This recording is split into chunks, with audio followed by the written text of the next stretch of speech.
আম্মা কাপড় খালি মাইরা গাও লাইতে দিবা কাবারে জালাত আম্মা পেটে খুব বেদনা নাফা পরীক্ষা আম্মা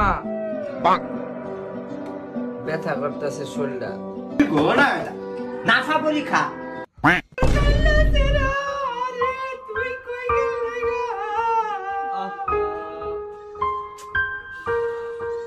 আমনের ভিতরে নাফা পরীক্ষা হয়েছে কেডা এর তো গ্যাস্ট্রিক হইছি এ আম্মা গরম লাগতাছে ফ্যানটা ছাড়ো নাফা পরীক্ষা এ গরুর ডাক্তার ওই জামনে এনে বই রইছই আরে মেয়ে ছাগলটা দেখা দেন না এটাই ছাগল না ও আমনে হেই হ্যাঁ ব্যাগ ছাগলের কথা হইছে না এরা তো ছাগলের মতো দেয় যা